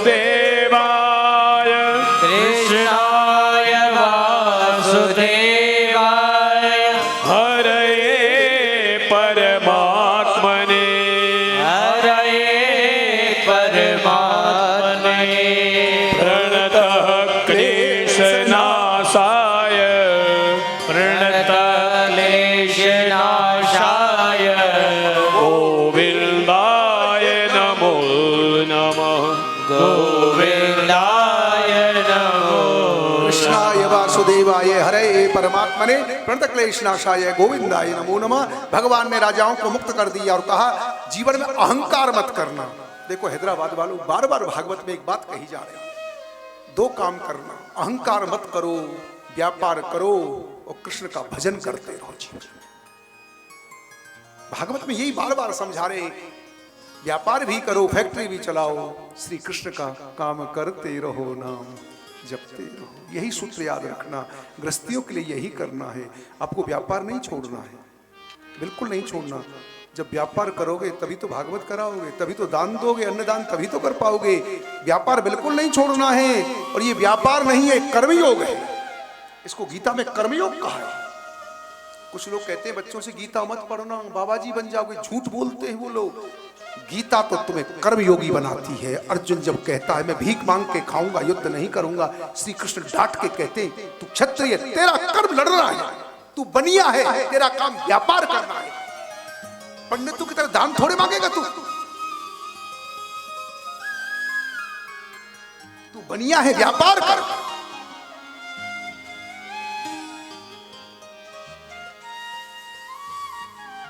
कर्म योगी बनता। गीता जी में क्या कहते हैं, जो अपने व्यक्ति कर्म करते करते अपने शरीर को छोड़ देते हैं वो गोविंद के धाम चले जाते हैं। हाँ, अपने कर्म करते रहिए। यदि आप व्यापार नहीं करते, क्या अन्नदान कर पाते, क्या भागवत कर पाते? यही तो भजन है, और क्या है। अपने मेहनत करके धन कमाया, अपने हाथों से उसका सदुपयोग कर रहे हैं।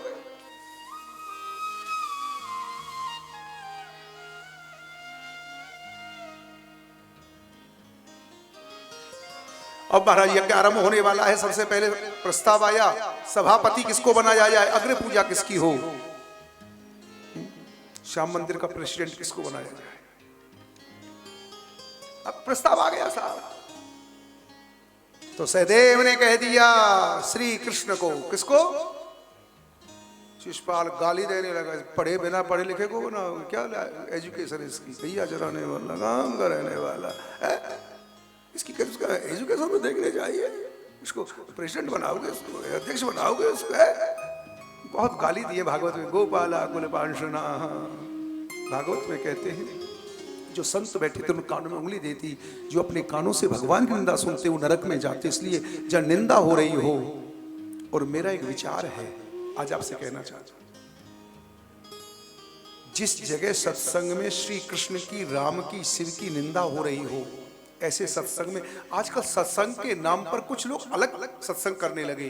कोई राम जी की बुराई करता है, कोई श्री कृष्ण की बुराई। ऐसे सत्संग में जाना मत, और उनको श्याम मंदिर का हॉल देना भी नहीं। क्यों देंगे साहब? तुम हमारे इष्ट की बुराई करोगे, तुम मूर्ति की बुराई करोगे। मूर्ति के मंदिर में बैठ करके हरि हर निंदा सुने जो काना हो पाप को घात समान। और मैं इतना ही कहूंगा आज आपसे, मेरी बात पे ध्यान दे के जाना, श्याम मंदिर में बैठ के कभी किसी की निंदा मत करना साहब। मंदिर में बैठ के कभी नहीं। गाली देने लगा, अर्जुन ने कही गाली दे रहा है, कन्हैया ने कहा हमारे बुआ का बेटा है। जब इसका जन्म हुआ 3 नेत्र 4 भुजा थी। ज्योतिषी बोली जिसकी दृष्टि पड़ते 1 नेत्र 2 भुजा गिरे उसके हाथ से इसकी मौत होगी। मेरी दृष्टि पड़ते 1 नेत्र 2 भुजा गिरी। मेरी बुआ ने कहा तू मारेगा। मैंने कहा बुआ मैं वचन दे रहा हूं, ये 100 अपराध करेगा तो नहीं मारूंगा, 100 गाली देगा तो। बुआ बोली मेरा छोरा बाबरो थोड़े है जो गाली 100 से ऊपर गाली दी। भगवान ने लेकर के चक्र इसका माथा अलग कर दिया। चक्र ना क्षुरणे में ना, इसकी ज्योति भगवान में ही मिल गई है।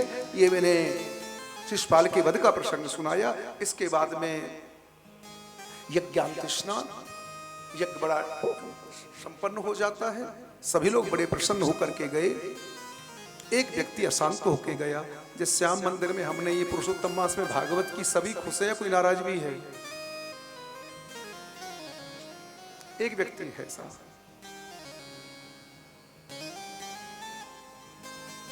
कौन है? वो है दुर्योधन। वो पांडवों की यज्ञ से खुश नहीं था। क्यों नहीं था? जब युधिष्ठिर पांडवों का पूरे देश में हल्ला मच गया, ऐसी यज्ञ किसी ने आज तक नहीं की, अशांत हो गया दुर्योधन। अब मैं पूरी कथा सुनाना चाहता था आपको। दुर्योधन की अशांति का कारण क्या है, अप्रसन्नता का कारण क्या है? जब यज्ञ आरंभ होने लगा तो 5 पांडवों को श्री कृष्ण ने बुलाया। बोले भाई देखो इतना बड़ा यज्ञ हो रहा है और एक व्यक्ति यज्ञ कर नहीं सकता। संजय जी सुनो, संजय वो बहुत मेहनत कर रहे हैं। अब यज्ञ में काम बंटना चाहिए कि नहीं बंटना चाहिए?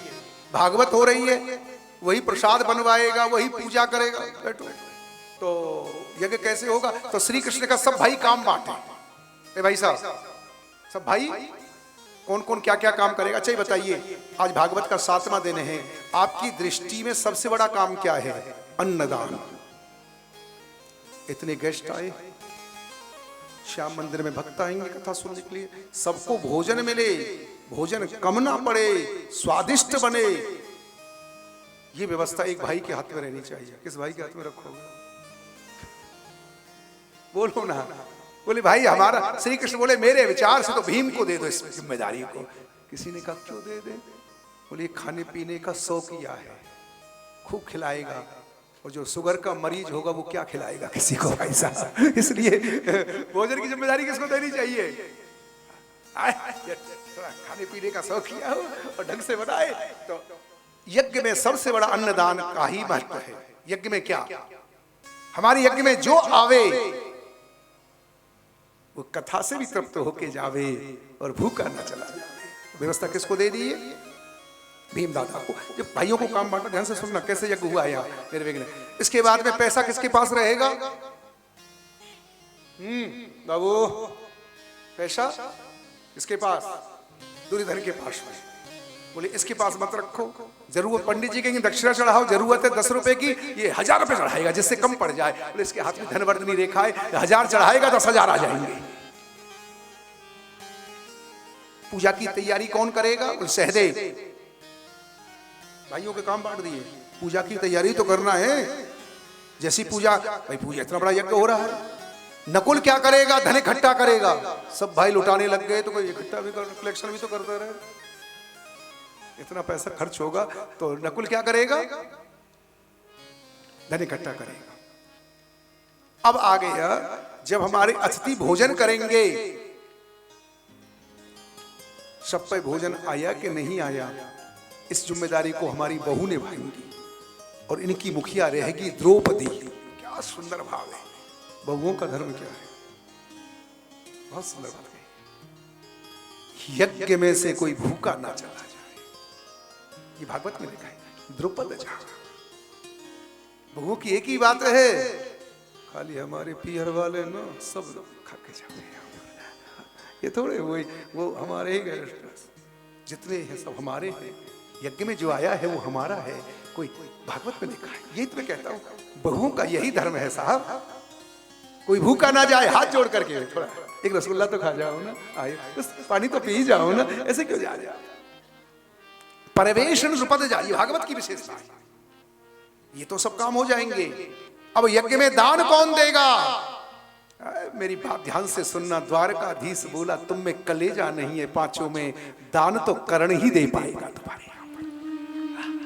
हैदराबाद में जिनके पास पैसा है वो दानी होंगे, ये मानने को तैयार नहीं हूं। दानी वो होगा जिसके पिता ने दान दिया होगा, जिसके दादा ने दान दिया होगा, उसी के दान में संस्कार होते साहब। मैं कुछ समय पहले मुंबई में कथा करने गया था नेपाल। बहुत समय हो गया, बहुत ज्यादा संपन्न परिवार नहीं था। जैसे हम बैठे थे भोजन के लिए, एक टिफिन लगने लगा भोजन के बाद, और वो टिफिन नौकर के हाथ से भिजवा दिया गया। तो हमने कहा बाबू ये क्या हो रहा है? बोले हमारे दादाजी के जमाने से नियम है, घर में गौग्रास निकालना और ब्राह्मण के घर भोजन पहुंचाना। जब ब्राह्मण के घर भोजन पहुंच जाता है तभी हम भोजन करते हैं। ये परंपरा कोई रहीश नहीं या गौ। पहले हमारे यहाँ पे चौका में भोजन बनेगा, टिफिन लग करके ब्राह्मण के घर जाएगा, तब हम लोग भोजन। ये हमारे दादाजी ये संस्कार देकर गए महाराज। व्यापार हो या ना हो, पर हमारा धर्म तो यही है। दान सब नहीं दे सकते। थोड़ा एक प्रसंग सुनाने का मन था, घड़ी बहुत तेज चल रही है, कथा मुझे करनी थी। हाँ, श्याम मंदिर में कुछ ऊर्जा ज्यादा है कथा करने की, है ना? यहाँ लगता कथा, और हमें हैदराबाद से लगाव भी बहुत है। इतनी कथा कर ली, और भगेरिया परिवार को ज्यादा ही चाहता है। हमको याद है वृंदावन में कथा में गए थे भगेरिया जी। प्रहलाद जी का फोन, कई साल पहले की बात थी, भगेरिया जी आपसे कथा कराएंगे। भगेरिया जी ऐसे ही ना प्रहलाद जी, ये वृंदावन में आप गए थे तो फोन आया, हमने कि पुरुषोत्तम बाबू छोड़ के हमको छोड़ के किसी से और कथा करा भी नहीं सकते। सबसे पहले यही जजमान बने थे, तो भाई अब इतना संबंध तो निभाएंगे। फिर थोड़ा सा कुछ हुआ, फिर काशी विश्वनाथ की नगरी में फिर आ गए। फिर माता जी घबराने लगी, बड़े विघ्न आ रहे हैं। अब खुश थी कि पुरुषोत्तम भगवान चाहते थे पुरुषोत्तम मास में कथा हो, पुरुषोत्तम मास में कथा हो। अभी तो ऐसे थोड़े करेंगे। मन तो था, नया मकान बनाया नवलगढ़ में। इस बार मैं 2 कथा कर रहा हूँ राजस्थान में। एक तो दिवाली के तुरंत बाद 17 तारीख से सुजानगढ़ में, और होली से पहले बड़े गांव झुंझुनू राजस्थान। ठीक है, इसी बीच में 1-2 दिन का प्रोग्राम नवलगढ़ रखेंगे। 7 दिन तो नहीं, 2-3 दिन सत्संग रख लेंगे, और क्या। अरे जब समय मिलेगा, दिवाली के बाद या होली के और पास 2 कथा में राजस्थान जाऊंगा ही। वही मैं नवलगढ़ होके आया हूँ।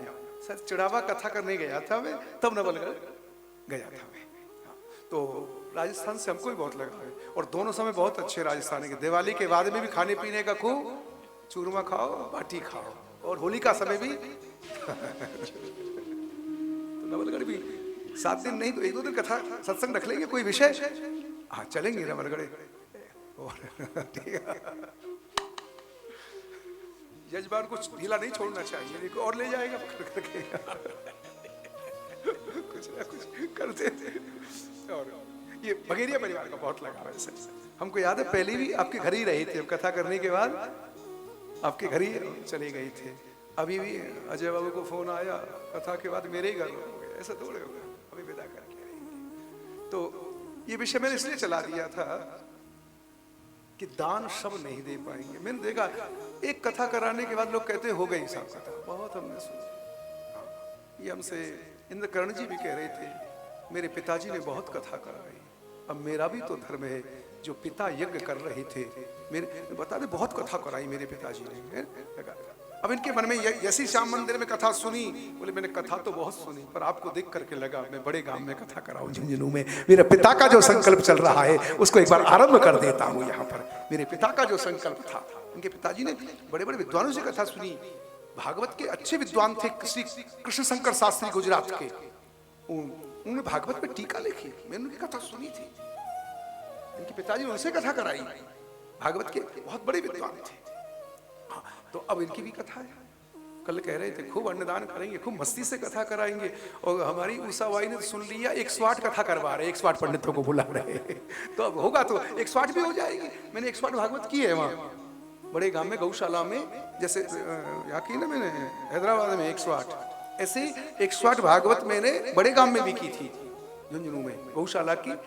हाँ, प्रहलाद जी सब गए थे वहां पे। 2000 में हुई थी ना, 2000 में ना, 2005 में बड़ा अद्भुत आयोजन हुआ साहब, बड़ा अद्भुत आयोजन। सारे ब्राह्मण वृंदावन से आए, लगता था बड़ा गांव वृंदावन हो गया। 150-200 ब्राह्मण आए थे, पूरा बड़ा गांव वृंदावन हो गया साहब। और मैं कथा कह रहा था, जैसे ही गैयाओं की चर्चा चल रही थी, ये प्रहलाद जी बैठे हैं, एक बछड़ा आता है, कल्पना नहीं करोगे आप, बड़े गांव में छलांग लगाता है, व्यास गादी पे से गोदी में आ जाता है। न भागवत को कुछ हुआ न कुछ हुआ, ये प्रहलाद जी बैठे हो गौशाला के मध्य में। वो बछड़ा जैसे आया और सीधी छलांग लगा के गोदी पे आके, न गोपाल जी न व्यास गादी, कुछ नहीं हुआ। तो लगता है यहाँ भागवत होती है, जहाँ गाय रहती है, वहां तो मेरा गोपाल आता है साहब, गोपाल आता है वहां, तो कथा सुनने के लिए गोपाल आता है। तो मैंने विषय आरंभ किया था, दान कौन देगा? जिसके पिताजी दादाजी, दान के संस्कार सबके नहीं होते। एक प्रसंग सुनाने का मेरा मन था। लोगों ने क्वेश्चन कर दिया, दान के काउंटर पर कर्ण को क्यों बैठा रहे हो, और किसी को बैठा। श्री कृष्ण ने कहा मैं इसका उत्तर दूंगा। युद्ध के मैदान में जब कर्ण खून से लथपथ पड़ा है, कृष्ण और अर्जुन ब्राह्मण के वेश में जाते हैं। कृष्ण छुप जाते हैं, अर्जुन से कहते हैं उठ नहीं पा रहा है, खून में लथपथ है कर्ण। बोला दानवीर कुछ दान दोगे? उनके मुंह में सोने का दांत था।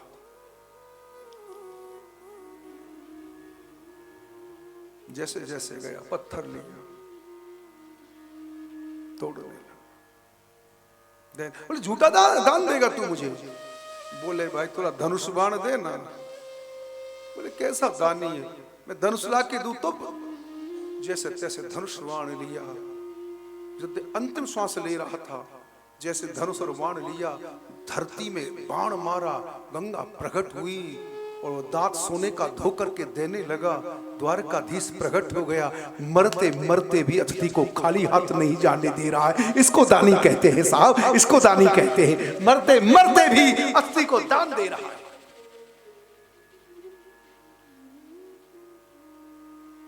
मेरी इच्छा थी आपसे और स्पष्ट कहना, अन्नदान बहुत बड़ा दान होता है। अन्नदान देते हैं। अन्नदान से कोई श्रेष्ठ दान, अन्नदान से कोई श्रेष्ठ दान है? भूखे को अन्नदान दे दिया आपने, दाल चावल खिला दो, अन्नदान दे। कथा आगे बहुत है महाभारत आदमी। कल तूने सोने के चावल मिले उसको वहां पर, क्यों? तेने कभी अन्नदान किया ही नहीं था, इसलिए अन्नदान भी करते रहना चाहिए। अब यहाँ पर सारी व्यवस्था हो गई है जी, इसलिए बैठाया था। भोजन व्यवस्था भी हो गई, पैसा की व्यवस्था भी हो गई, पूजा की भी हो गई, और अब व्यवस्था यह है यज्ञ की, जब ब्राह्मण आते हैं तो उनके पैर धोए जाते हैं मंडप प्रवेश में। तो प्रश्न उठा, ब्राह्मणों के पैर कौन धोएगा? ब्राह्मणों के पैर कौन धोएगा? और ब्राह्मणों की झूठी पत्तल कौन उठाएगा? मेरा द्वारका का महाराजा कहता ये 2 सेवा मैं करूंगा। कृष्णा पादावने जनी, मेरा बांके बिहारी ब्राह्मणों के पैर धो रहा है। और सच बताऊं आज आपको मेरा ही वही श्याम प्रभु झूठी पत्तल उठा रहा है। आप मेरी बात मानो चाहे मत मानो, भागवत की व्यवस्था तो श्याम जी करते हैं यहाँ पर वाला जी, सारी व्यवस्था कौन करते हैं? ये कई दिन से बघेरिया जी की बहन कह रही थी मेरी बहुत इच्छा है सबसे ऊंची प्रेम सगाई। आइए एक बार आनंद लेते हैं यहाँ पर, ये भगवान किस प्रकार झूठी पत्थर उठा रहे हैं। सबसे ऊंची प्रेम सगाई, सबसे ऊंची प्रेम सगाई, सबसे ऊंची प्रेम सगाई, सबसे ऊंची प्रेम सगाई। ओ प्रेम सगाई, हाँ प्रेम सगाई, प्रेम सगाई, हाँ प्रेम सगाई, सबसे ऊंची प्रेम सगाई, सबसे ऊंची प्रेम सगाई। जय जय।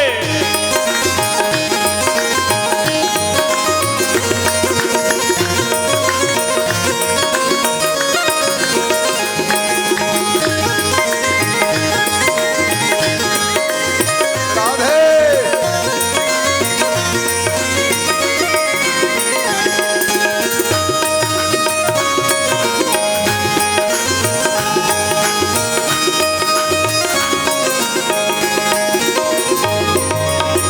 दुर्योधन की मेवा त्यागी, दुर्योधन की मेवा त्यागी, दुर्योधन की मेवा त्यागी, दुर्योधन की मेवा त्यागी। साग विदुर घर खाई हो, साग विदुर घर खाई, सबसे ऊंची प्रेम सगाई, सबसे ऊंची प्रेम सगाई। हो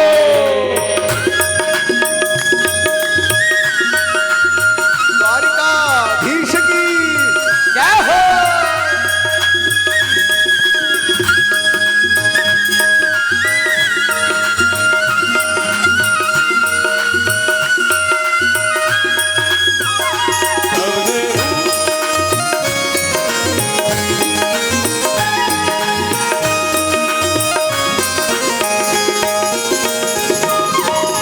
राजसूया की युधिष्ठिर कीनो, राजसूया के युधिष्ठिर कीनो, राजसूया की युधिष्ठिर कीनो, राजसूया के युधिष्ठिर कीनो।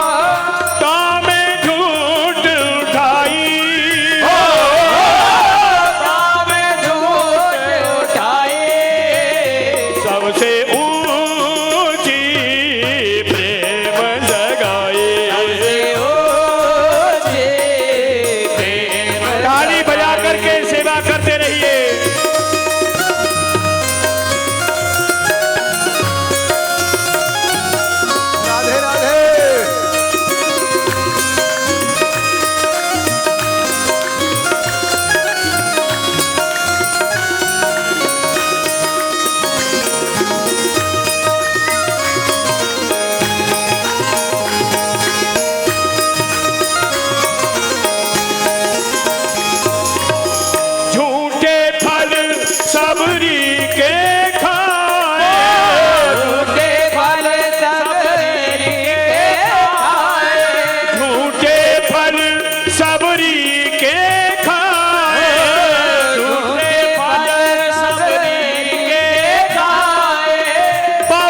सबसे ऊंची प्रेम सगाई सबसे ऊंची प्रेम सगाई प्रेम सगाई प्रेम सगाई प्रेम सगाई प्रेम सगाई प्रेम सगाई प्रेम सगाई प्रेम सगाई प्रेम सगाई सबसे ऊंची प्रेम सगाई सबसे ऊंची प्रेम सगाई सबसे ऊंची प्रेम सगाई प्रेम सगाई प्रेम सगाई प्रेम सगाई जय राधे राधे गोविंद गोविंद राधे राधे राधे गोविंद गोविंद राधे राधे राधे गोविंद गोविंद राधे राधे राधे गोविंद गोविंद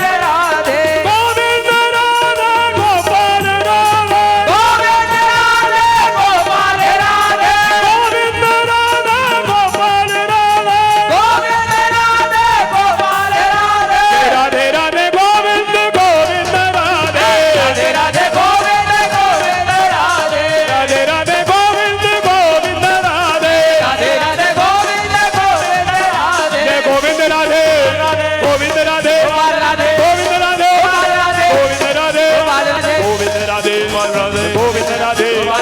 गोविंद राधे गोविंद राधे गोविंद राधे गोविंद राधे गोविंद राधे गोविंद राधे गोविंद राधे गोविंद राधे राधे गोविंद राधे जय जय श्री राधे जय जय श्री राधे जय जय